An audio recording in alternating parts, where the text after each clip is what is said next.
यहाँ पे कुछ कंपाउंड्स दिए हुए हैं और उनको उनके एसिडिटी के अकॉर्डिंग अरेंज करना है। तो सिंपल सा चीज़ है कि जब भी कोई कंपाउंड दिया रहता है और एसिडिटी के अकॉर्डिंग अरेंज करना होता है तो सिंपली है उसमें हम एच निकाल के आप अनायन बना दो। आपका अनायन जितना स्टेबल होगा उतना ही कंपाउंड क्या होगा, एसिडिक होगा। तो सिंपली है कि यहाँ से अगर आप एच निकालो तो नेगेटिव यहाँ बनेगा, यहाँ से एच निकालो तो नेगेटिव यहाँ बनेगा, और यहाँ पे नेगेटिव यहाँ बनेगा, और नेगेटिव यहाँ पे यहाँ बनने वाला है। अगर इन अनायन का स्टेबिलिटी हम देखें तो सबसे स्टेबल होगा आपका कंपाउंड ए। कंपाउंड ए इसलिए बोल रहे हैं क्योंकि यहाँ ट्रिपल बॉन्ड है। ट्रिपल बॉन्ड का जो कार्बन होता है उसका हाइब्रिडेशन sp होता है। sp हाइब्रिडेशन जो है तो sp हाइब्रिडेशन में आपका जो s कैरेक्टर है सबसे हाईएस्ट होगा, यानी यहाँ का जो इलेक्ट्रोनेगेटिविटी हाईएस्ट होगा तो यहाँ पर आयन क्या होगा, स्टेबल होगा। फिर आपका b में sp2 कार्बन है। sp2 कार्बन का भी s कैरेक्टर क्या होता है, हाई होता है, इसलिए इस सेंटर का भी इलेक्ट्रोनेगेटिविटी क्या होगा, ज़्यादा होगा, तो वहाँ पे नेगेटिव स्टेबल होगा बट ट्रिपल बॉन्ड से कम होगा। तो सबसे आयन में सबसे स्टेबल होगा ए, उसके बाद बी। अब जो आपका सी और डी है दोनों में sp3 कार्बन है, तो ध्यान देंगे दोनों में आयन बनाने के बाद देखोगे आपका जो सी ऑप्शन है उसमें क्या 3 मिथाइल एक्स्ट्रा है और डिग्री 3 है। डिग्री 3 है तो डिग्री 3 में क्या होता है, प्लस आई इफेक्ट क्या होगा, ज़्यादा होगा।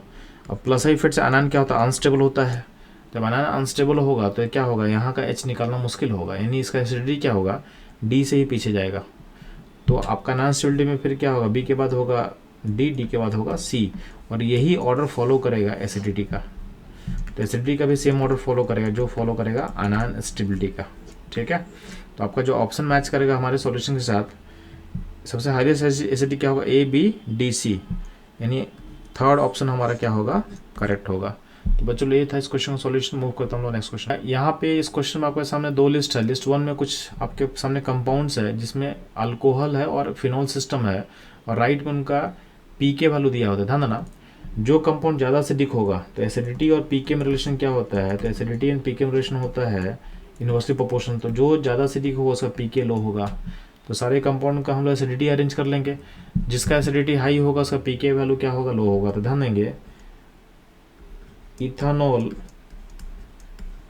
का अगर हम H को निकाले तो यहाँ जो आयन बनेगा उसको इथानॉल का जो प्लस आई इफेक्ट है उसको अनस्टेबल करेगा, इसको अनस्टेबल करेगा इसका प्लस आई इफेक्ट। ठीक है, तो इसका एसिडिटी क्या होगा, लो होना चाहिए। उसके अलावा जो फिनॉल सिस्टम है तो फिनॉल सिस्टम में क्या है कि सारे में अगर हम H को निकालते हैं OH से तो एक में फिनॉल है, एक में मेटानाइट्रोफिनॉल है,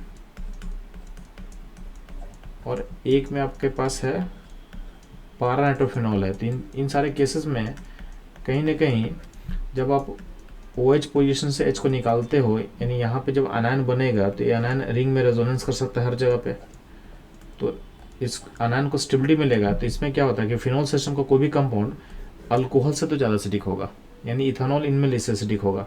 अब इस फिनॉल सिस्टम में जो नाइट्रो ग्रुप है वो काम कर रहा है इलेक्ट्रॉन विड्रॉइंग की तरह, तो मेटा पोजीशन में जो है बस इसका माइनस ही काम करेगा, तो माइनस भी कहीं ना कहीं आयन को स्टेबल करेगा। और पारा पोजीशन में क्या होता है, इसका माइनस एम यानी मेजोमेरिक इफेक्ट जो होता है वो भी काम करेगा, और माइनस ही दोनों काम करेगा। तो इनके कारण क्या होता है, आयन का स्टेबिलिटी और ज़्यादा बढ़ जाएगा, यानी जो नाइट्रो है वो डायरेक्टली इस आयन को रेजोनेंस करके स्टेबलाइज कर सकता है। इसलिए आपका जो पारा नाइट्रो है इन सब में सबसे ज़्यादा एसिडिक हो जाएगा। तो सबसे ज़्यादा एसिडिक होगा पारा वाला, तो इथानॉल सबसे लेस एसिडिक है, तो इथानॉल का जो पीके होगा हाईएस्ट होगा। तो इथानॉल जो ए मैच करेगा 2 के साथ। उसके बाद फिनॉल है, फिनॉल जो है उसके बाद है तो उसका एसिडिटी क्या है, सेकेंड हाईएस्ट होगा पीके वैल्यू। तो उसका पीके वैल्यू सेकेंड हाईएस्ट का वैल्यू कितना दिया, 10 दिया हो, तो फिनॉल के लिए अब बी के लिए 1 करोगे तो ए के लिए 2 होगा और बी के लिए 1 होगा। तो ऑप्शन बस कहाँ, फोर्थ में है।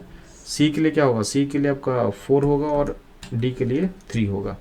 तो फोर्थ ऑप्शन अपना ऑप्शन जो होगा करेक्ट होगा। तो बच्चों लोग इस तरह के क्वेश्चन के एनालिसिस के लिए हमारे साथ बने रहे। मिलते हैं हम लोग अगले। आपके सामने एक सेशन दिया हुआ है और सेशन क्या बोला हुआ है, the PK value phenol is 10। तो आप डाटा देखोगे तो ये डाटा करेक्ट है, वाइल द इथेनॉल इज 15.9, ये भी डेटा क्या है, करेक्ट है। यानी आपका सेशन में जो वैल्यू दिया हो करेक्ट वैल्यूज है। अब बोला हुआ है कि ethanol is a stronger acid than phenol. तो ध्यान ना, फिनॉल से जब H+ आप निकालते हो तो जो फिनॉक्साइड आयन कन्वर्ट होता है उसमें रेजोनेंस हो रहा है। रेजोनेंस होने से क्या होता है कि आपका आयन क्या हो रहा है, स्टेबल हो रहा है, स्टेबल। ठीक है, और आपका जो अल्कोहल है यानी जो इथेनॉल है उसमें से अगर आप H निकालते हो तो इथेनॉल का जो कार्बन का जो पार्ट है उसका नीचे वो शो करेगा प्लस आई इफेक्ट। और प्लस आई से क्या होगा, सिस्टम क्या होगा, अनस्टेबल होगा। प्लस आई है, इससे सिस्टम क्या हो रहा है, अनस्टेबल हो रहा है। तो जितना अनायन अनस्टेबल होगा उतना ही H निकालना मुश्किल होगा, उतना ही कंपाउंड का एसिडिटी क्या होता है, कम होता है। और जितना H+ निकालना आसान होगा, ये कब होगा, जब आपका अनायन क्या हो, स्टेबल होगा। अनायन स्टेबल मतलब कंपाउंड इजीली H+ जो है छोड़ सकता है, नहीं उसका एसिडिटी क्या होगा, ज़्यादा होगा। तो यानी फिनॉल और इथेनॉल में अगर एसिडिटी का बात करेंगे तो अनायन स्टेबल है फिनॉल का, तो एसिडिटी जो होगा फिनॉल का हाई होगा। यानी आपका रीजन जो है गलत है, आसर्शन सही है बट रीजन क्या है, रॉन्ग है। अब ध्यान देना, जो आपका ज़्यादा एसिडिक कंपाउंड होता है तो एसिडिटी और पीके का रिलेशन उल्टा होता है। Acidity is inversely proportional to PK, तो जिसका पीके लो होगा उसका एसिडिटी क्या होता है, हाई होता है। तो हम लोग पता कर चुके हैं कि आपका असर्शन करेक्ट है और रीजन फॉल्स है, इसका मतलब है आपका जो ऑप्शन 2 होगा ये होगा करेक्ट। तो बच्चों ये था इस क्वेश्चन का एनालिसिस, प्रोसेस और सॉल्यूशन। मूव करते हैं हम लोग अगले क्वेश्चन के। आपसे पूछा गया इसमें कि कौन सा सबसे ज़्यादा हाईली एसिडिक हाइड्रोजन होगा। तो ध्यान देंगे, आप अगर देखते हो ऑप्शन नंबर 4 में, तो 4 में क्या है कि अगर हम यहाँ से H निकालते हैं, इस पॉइंट से अगर H को निकालोगे तो आपका जो कंपाउंड क्रिएट होगा, यानी जो आपका अनायन क्रिएट होने वाला है, वो दोनों साइड रेजोनेंस में पार्टिसिपेट कर सकता है। यानी यहाँ पे हम नेगेटिव बनाएंगे तो इसमें C और डबल बॉन्ड O का जो रेजोनेंस होगा दोनों साइड से हो सकता है। यानी ये जो नेगेटिव है इधर भी जाकर रेजोनेंस कर सकता है और यहाँ भी जाकर कर सकता है, यानी दोनों साइड से इसको स्टेबलाइजेशन मिलेगा। तो अनायन जितना स्टेबल होगा कंपाउंड उतना ही ज़्यादा एसिडिक होगा। बाकी 1, 2, 3 में ऑप्शन में हर जगह एक ही C और O का रेजोनेंस पार्टिसिपेट करेगा, दोनों नहीं कर पाएगा। इसका मतलब सबसे ज़्यादा स्टेबल अनायन होगा ऑप्शन 4 का, वो भी इस पॉइंट पे। यानी इस पॉइंट का जो हाइड्रोजन होगा वो मोस्ट एसिडिक होगा इन सारे कंपाउंड्स में। तो हमारा जो आंसर होगा, ये आंसर होगा आपका 4th। तो बच्चों ये था इस क्वेश्चन का एनालिसिस। मूव करते हम लोग नेक्स्ट क्वेश्चन पे। इस क्वेश्चन में आपके सामने 5 कंपाउंड लिखा हुआ है। 5 कंपाउंड में से जो 4 कंपाउंड है B, C, D, E, ये सब फिनॉल सिस्टम का पार्ट है और पहला जो कंपाउंड है अल्कोहल सिस्टम का पार्ट है, और उनको एसिडिटी के अकॉर्डिंग अरेंज करना था। ध्यान देंगे, जो भी अल्कोहल सिस्टम होता है उसका एसिडिटी जो होता है फिनॉल सिस्टम से क्या होता है, पीछे होता है। ठीक है, क्योंकि यहाँ जो कॉन्जुगेट बेस बनेगा उसमें जो R का प्लस इफेक्ट है उसको अनस्टेबल करेगा, और फिनॉल सिस्टम का जो कॉन्जुगेट बेस बनेगा उसमें फिनॉल सिस्टम का जो रेजोनेंस है उसको स्टेबलाइज करेगा। तो यहाँ पे क्या होता है, ये मोर स्टेबल होगा।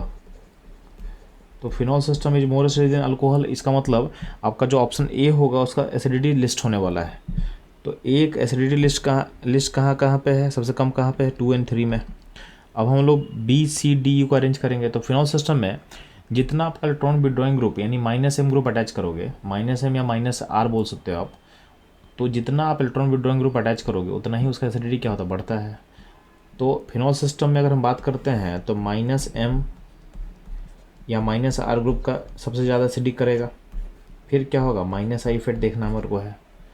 ठीक है, फिर देखोगे फिनॉल सिस्टम, और फिनॉल सिस्टम में अगर हम +M या +I ग्रुप जोड़ते हैं तो उससे एसिडिटी क्या होता है, उससे एसिडिटी क्या होगा, डिक्रीज करता है। तो ध्यान देंगे, आपका जो नाइट्रो है -M नेचर का होता है, -M बोल सकते हो इसको या -R बोल सकते हो। जो OMe होता है उसका नेचर क्या होता है, +M, यानी ये होता है इलेक्ट्रॉन डोनेटिंग ग्रुप होता है, +M या +R बोल सकते हो। ये फिनॉल सिस्टम है, और यहाँ पे जो E में 2 नाइट्रो लगा हुआ है ऑर्थन पारा पे, तो ये इसमें 2 जगह -M जुड़ा हुआ है। तो सबसे ज़्यादा स्टेबल अनायन कौन सा होगा, ऑप्शन ई का जो अनायन है सबसे स्टेबल इसलिए हुआ क्योंकि यहाँ पे 2 नाइट्रो है, तो वहाँ से H जब निकलेगा तो जो अनायन क्रिएट होगा उसका स्टेबिलिटी क्या होगा, हाईएस्ट होगा। तो सबसे ज़्यादा जहाँ आपका अनायन स्टेबल होगा उस कंपाउंड का एसिडिटी क्या होता है, हाईएस्ट होता है। तो आपका इसमें एसिडिटी ऑर्डर में E हाईएस्ट होगा। E के बाद ध्यान देना आपके पास होगा B, क्योंकि B में भी -M ग्रुप जुड़ा हुआ है। B के बाद क्या होगा, D, सिंपल फिनॉल सिस्टम, और D के बाद होगा आपके पास C, क्योंकि C में +M ग्रुप जुड़ा हुआ है। तो सिंपली हम इस ऑर्डर को फॉलो करते गए और लास्ट में लगा देना है अल्कोहल, यानी आपको लगा देना है A। तो आप देखोगे EBDCA, तो EBDCA यानी आपका जो ऑप्शन 2 होगा ये होगा करेक्ट ऑर्डर ऑफ एसिडिटी इन सारे 5 कंपाउंड्स का। तो बच्चों ये था इस क्वेश्चन का सॉल्यूशन और एनालिसिस। मूव करते हैं हम लोग नेक्स्ट क्वेश्चन पे।